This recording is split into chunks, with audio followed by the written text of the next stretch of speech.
Hello everyone, welcome to my YouTube channel it's physics. আজকের আমরা গাউসের সূত্রের অ্যাপ্লিকেশানস পড়ব।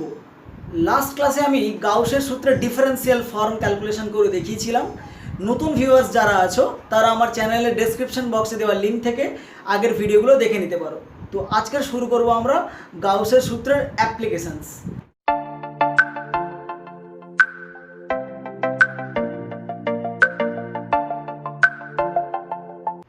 তো স্টুডেন্টস, আমি গত ক্লাসে আলোচনা করেছিলাম যে গাউসের সূত্রটা কি তোমার একটু মনে করে দেখো। আমি লাস্ট ক্লাসে আলোচনা করেছিলাম যে কোনো একটা পয়েন্ট চার্জ কিউ যদি থাকে এবং কিউ চার্জটা যদি একটা এনক্লোজ করে থাকে, একটা তল দিয়ে কোনো একটা সারফেস দিয়ে যদি এনক্লোজ করে থাকে, অর্থাৎ পুরোটা যদি ঢাকা থাকে, তবে সমগ্র তল থেকে নির্গত ফ্লাক্স ফাইর মান আমরা জেনেছি কত, যে ই ভেক্টর ডট ডিএস হয়। এবং এই টোটাল ফ্লাক্সটা কি বলতাম, যে তলের মধ্যে থেকে যে এই চার্জের জন্য যে বলরেখাগুলো বেরোবে সেই বলরেখাগুলোর সংখ্যার মান।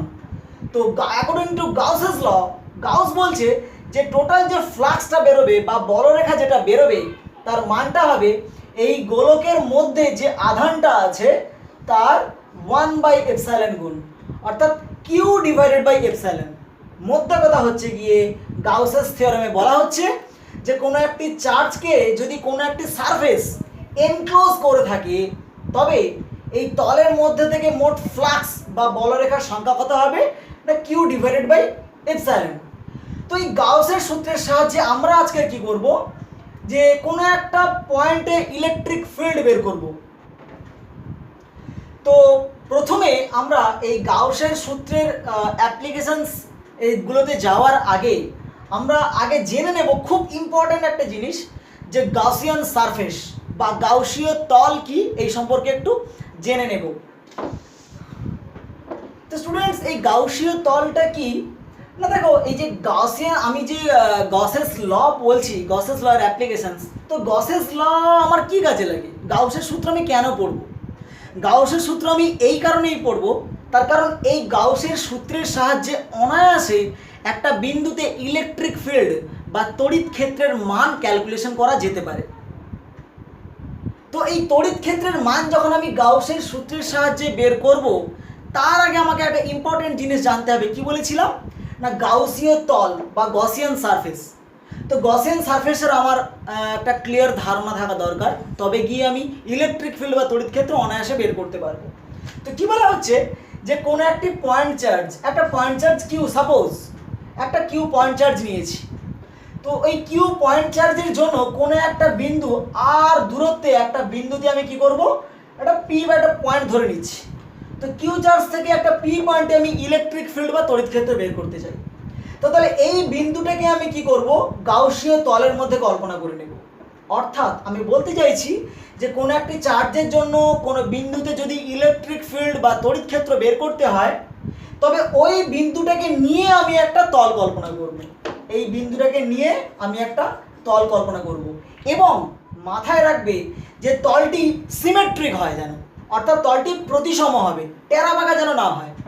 এবং এই তলটি এমন হবে যেন যেই চার্জ থেকে লাইন্স অফ ফোর্স বা তড়িৎ বলরেখাগুলো উৎপন্ন হচ্ছে, এই সবকটি তড়িৎ বলরেখা যেন গাউসীয় তলটাকে লম্বভাবে ছেদ করে। তো এই বিষয়গুলো আমাকে মাথায় রাখতে হবে। আমি কি বললাম না, 1 নম্বর পয়েন্টে আমি কি বললাম না, গাউসীয় তলটা কি হবে না, পি পি বিন্দু নিয়ে গাউসীয় তল কল্পিত হয়। পি বিন্দুটাকে নিয়ে, যেই বিন্দুতে ইলেকট্রিক ফিল্ড বের করব সেই পয়েন্টকে নিয়ে আমি একটা গাউসীয় তল কল্পনা করব। এটা একটা পয়েন্ট। এবং সেকেন্ড পয়েন্ট আমি কি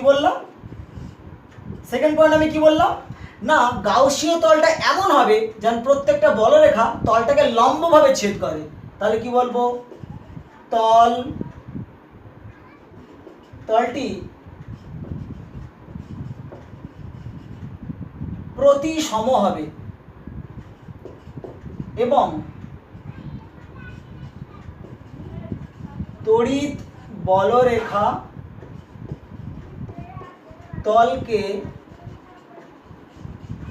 লম্বভাবে ছেদ করবে। তো এই দুটো পয়েন্ট আমাকে মাথায় রাখতে হবে গাউসীয় তলের ব্যাপারে। পয়েন্ট, যেই পয়েন্টে ইলেকট্রিক ফিল্ড বের করব সেই পয়েন্টকে নিয়ে তলটা হবে। এবং সেকেন্ড পয়েন্ট কি বললাম, খুব ইম্পর্টেন্ট, যে তলটা এমন হবে যেন যে কটা বলরেখা তলটাকে ছেদ করবে তারা প্রত্যেকেই তলকে লম্বভাবে ছেদ করবে, খাড়াভাবে। প্রত্যেকটা বলরেখা তলকে লম্বভাবে ছেদ করবে। তো এই আমাদের গাউসীয় তল। এরপরে আমরা চলে আসব এই গাউসীয় সূত্রের কিছু অ্যাপ্লিকেশনসে। যে নাম্বার 1, যে বিন্দু আধানের জন্য প্রাবল্য নির্ণয়, ফাঁপা কিংবা নিরেট আহিত গোলকের জন্যে ক্ষেত্র প্রাবল্য। এরপরে রয়েছে অসীম ঋজু তারের জন্যে প্রাবল্য। এছাড়া রয়েছে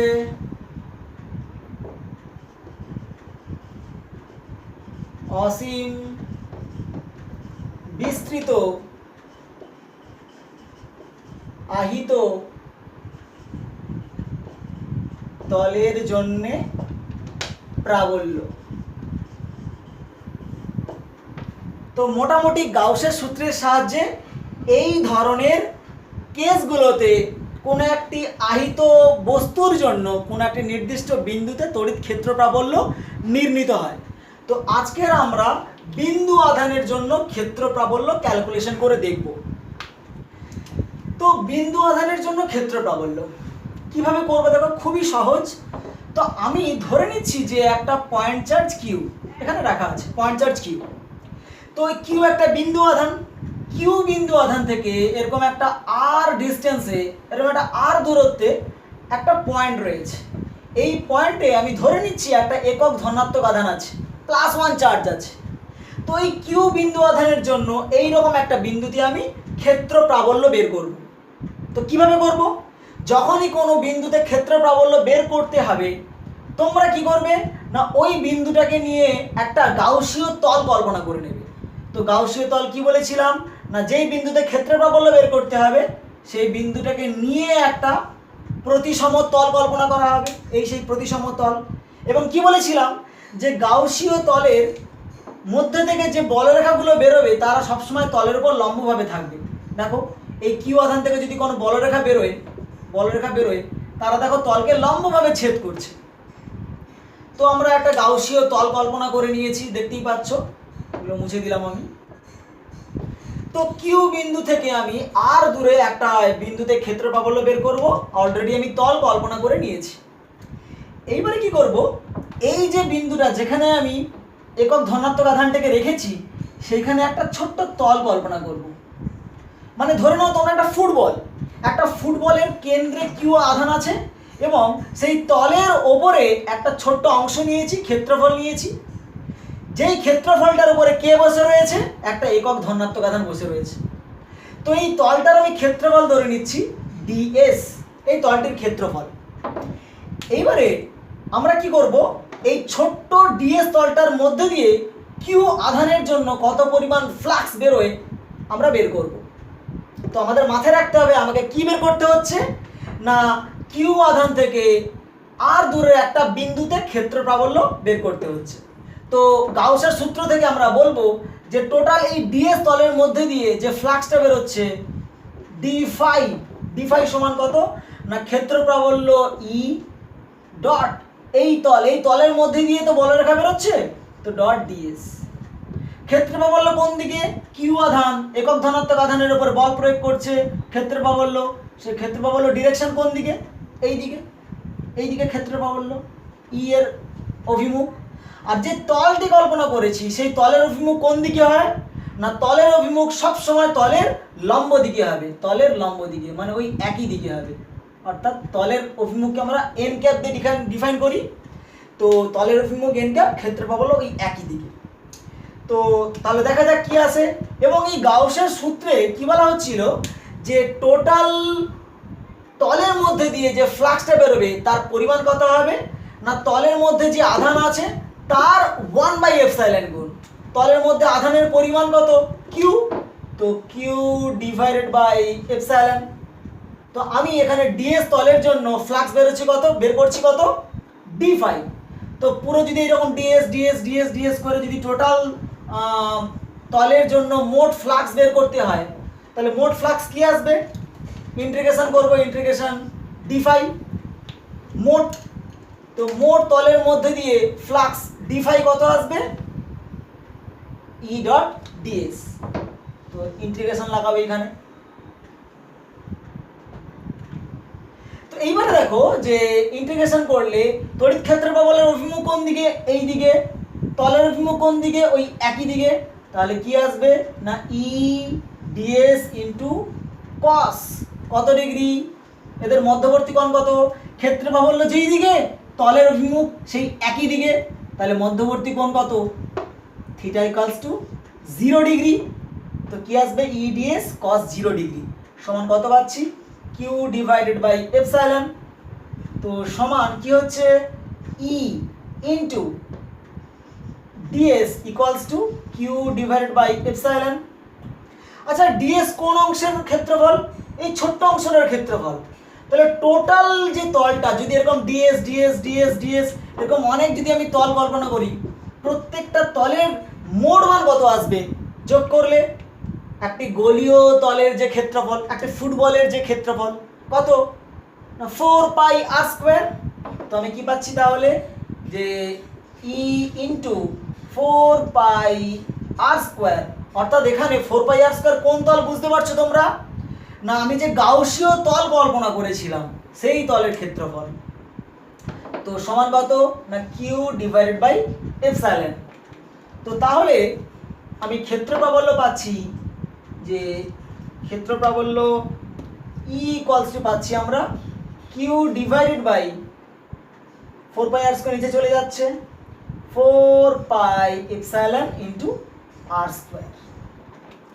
অতএব আমরা কি পেলাম? না কোন একটি পয়েন্ট চার্জের জন্য কোন একটি বিন্দুতে মোট ক্ষেত্র প্রাবল্যের মান কত? না E vector equals to Q by 4πε r²। এবারে যদি আমি এটাকে ভেক্টর আকারে দেখাতে চাই, তাহলে ক্ষেত্র প্রাবল্যের অভিমুখ কোন দিকে? তলের এই বরাবর, ওই পয়েন্ট চার্জের দিক বরাবর রেডিয়ালি। তাহলে এর অভিমুখ যদি দিতে চাই আমি এইভাবে করব যে E vector equals to Q by 4πε r² into R cap. R cap কি ডিফাইন করছে? যেই দিক বরাবর ক্ষেত্র প্রাবল্যটা ডিরেক্টেড হচ্ছে। তো এইটাকে অন্যভাবেও লেখা যেতে পারে, এইভাবেও লেখা যেতে পারে। তো ক্ষেত্র প্রাবল্য ই ইকুয়ালস টু আমরা এইভাবে লিখতে পারবো যে Q divided by 4πε r² into এই যে আর ক্যাপকে আমরা কি এভাবে লিখতে পারি না? আর ক্যাপ সমান কত? আর ভেক্টর বাই আর, এভাবেও লিখতে পারি আমরা। তো সমান কি পাচ্ছি? Q divided by 4πε r³ into R vector. তো আমরা এই রেজাল্ট পেয়ে গেলাম। এটাও রেজাল্ট বা এভাবেও লেখা যায়। তো আমরা এইভাবে গাউসের সূত্রের সাহায্যে একটি পয়েন্ট চার্জের জন্য ক্ষেত্র প্রাবল্য নির্ণয় করলাম। তো মনে রাখবে তোমরা কি করেছি আমি? না প্রথমে যেই বিন্দুতে ক্ষেত্র প্রাবল্য বের করব সেই বিন্দুটাকে নিয়ে একটা আমরা কি করলাম? একটা গাউসীয় তল কল্পনা করলাম। এবং গাউসীয় তলটা কেমন হবে? সিমেট্রিক, যেন যে আধান থেকে বলরেখাগুলো বেরোচ্ছে তারা তলের লম্বভাবে হবে। তো আজকের এটুকুই। নেক্সট ক্লাসে আমরা আলোচনা করব কোন একটি ফাঁপা তলের জন্য ক্ষেত্র প্রাবল্য কিভাবে বের করতে হয়।